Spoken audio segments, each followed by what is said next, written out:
So McConan had a problem. Y'all remember McConan, right? The guy who sings Club Going Up. But anyway, McConan had a problem. He comes out with a song called Tuesday that was blowing up in the underground. Now, the person who produced the song, his name was Sonny Digital. He was pretty famous. McConan, not that famous. Sonny Digital gets a phone call from somebody named Drake. Drake tells him, hey, let me get on the song Tuesday. Now, I don't know if you know much about the music industry, but this is not something you do. This is kind of like if you had a coworker call your boss to tell you to cover their shift.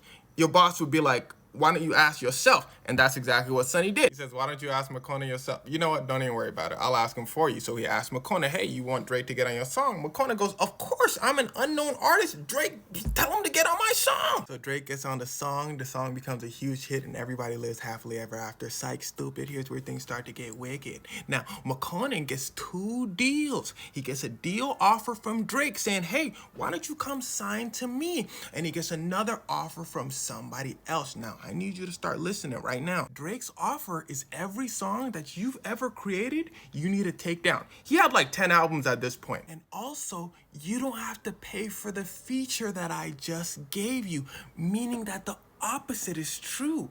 If you don't sign to me, you have to pay for the feature that I gave you, even though I asked to be on your song. And if you can't pay for a Drake feature price, which is a lot of money that he definitely doesn't have, then you need to take the song down. The song that's basically making your career go up at this point. The other deal was a standard deal that basically let him keep all of his songs. His manager told him, take the standard deal. Taking the Drake deal is idiotic. He took the Drake deal. Drake said, welcome to OVO. McConan said, thank you so much. Drake said, I hate you with all my heart. McConan said, Drake says, look at Twitter. McConan looks at Twitter. All of his old tweets about him dissing Drake, talking crazy about Drake, resurfaced. Now, if y'all know anything about Drake, he takes things very, very personally. But come on, he just signed a new artist. Hey, they smooth things over. It's all good.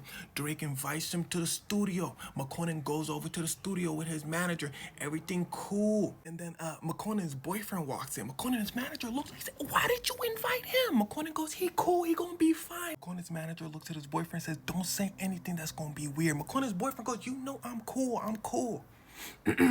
Wow, Drake, your place looks super nice. Wow, we finally made it, McConan. Look at us, we did it. We're in Drake's. Drake go. Manager go. McConan go. Drake said. Yeah, they stopped hearing from Drake. Drake didn't help him promote his album, none of that. Now, all this is stressful. He fires his manager. All of a sudden, tweets come out saying, I hate Drake. He not helping me promote my album. From him. He says, I didn't send these. They were my manager who I just fired. He still had access to my Twitter. Didn't matter.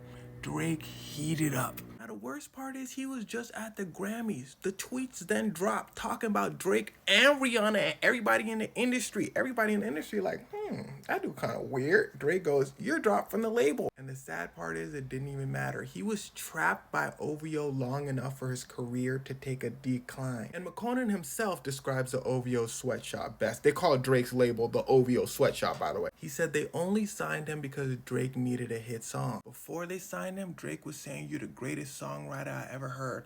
After they signed him, no phone calls. Think about everything I've said in this video from a business perspective. How did Drake know about McConan in the first place? How did he know about Migos when they first came out? How did he know about Block Boy JB? How did he know about the million artists that he's been on features with? Well, he's very tapped into the underground music scene. If an artist is starting to rise, you can bet that you're gonna see a Drake feature or a Drake remix with that artist. Now, if you don't have a label, you'll get offered a label. Then you'll find yourself writing a lot of songs and giving up a lot of songs to Drake. Word to the Weeknd. Let's just thank God that he never officially signed that paper.